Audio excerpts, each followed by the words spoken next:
Ready. Play.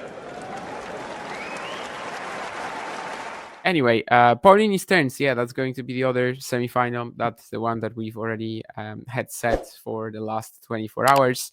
Of course, Peyton has played some ridiculous matches getting there. Is it like 3-7-6 in the third wins in a row now? Yeah, precisely. I think she's kind of been the story of the week for that reason, right? I mean, she's made that breakthrough against Keys, Osaka, and Svitolina, all back to back in like similar-ish positions from death, I guess, in all three. Maybe not as much against Keys, but definitely against Naomi, down 2-4 in the third set breaker, and then yesterday was just insane, right? She's down love 2, then she goes up 6-2, 4-2, then she's down 3 love double break in the third, and then she's also down 3-1 in the tiebreak, and she comes back and doesn't only loses 1 point from there. So absolutely insane run, and I think the day off should help her because clearly, I mean, she's felt it physically as well. Like puked like twice, in her matches. And was it the Osaka match where she puked twice, something like that, right?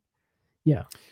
I mean, she's been. Was Joao says that Stearns must be cooked. I think she's been cooked for the last 2 matches, and yet she's I still know, winning them. So but like that's one of her strengths. Like she's just super physical, and she's just like she's super fit, and she's managed to come back from these. And so I don't think it'll be a situation where she'll be like totally dead and won't be able to play against Paolini because I think the day off should help. And I think her brand is quite she's much better suited to this than I think some other players on the WTA. And at the same time, you have Paolini as well, who made that insane comeback from against Schneider. 4-love down in the second set, pretty insane. Obviously, just like her insane fighting skills, defense, and also the crowd as well. I think really helped her. Along with that one, and I think Schneider kind of showed a little bit of inexperience in that moment.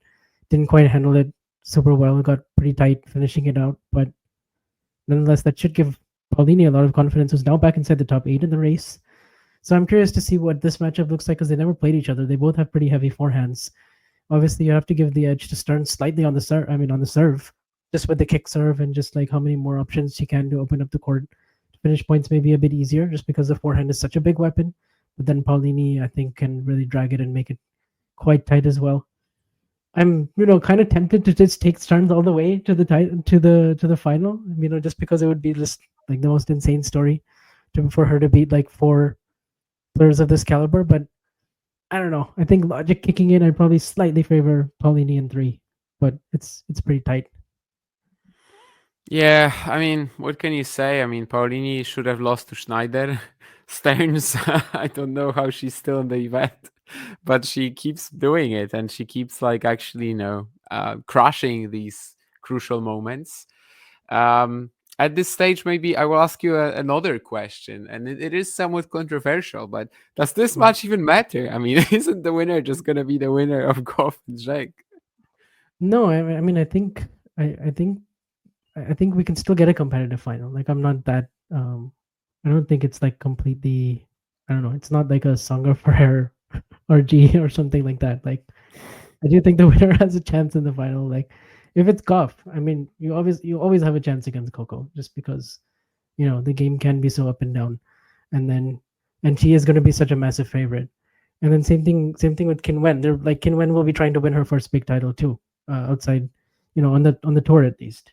I mean, yeah, but the So, Olympics is comparable. I don't think it's nervous at all for her, like to try to win a WTA 1000 when she's already won the Olympics. Nah, that doesn't make sense.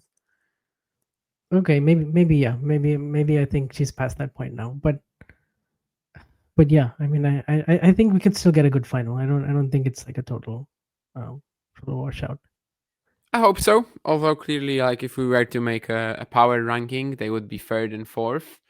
In terms of the top four, I mean Jasmine and Peyton. Yeah, I mean of Paulini, I've already said something as well earlier this week that you kind of always have a shot against her if you have a very high ceiling. I mean Schneider basically had her on the ropes. She didn't do that. Stearns, if she just like turns on the forehand and it's as heavy and as nasty as it usually is, why not? Yeah. Would I generally say that I don't know if she's going to hold up physically? Yeah, but I also said it last time, right? And she somehow did it. So who am I to say that she's not going to do it now?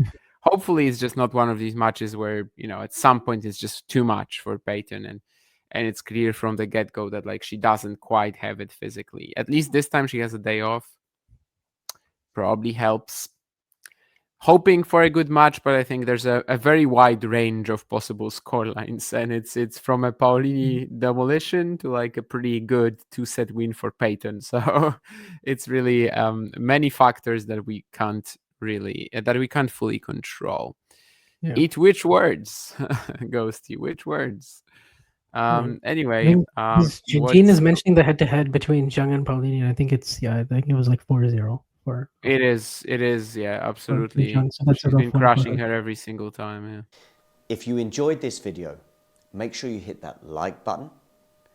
Don't forget to subscribe and click that notification bell so you don't miss out on all things tennis.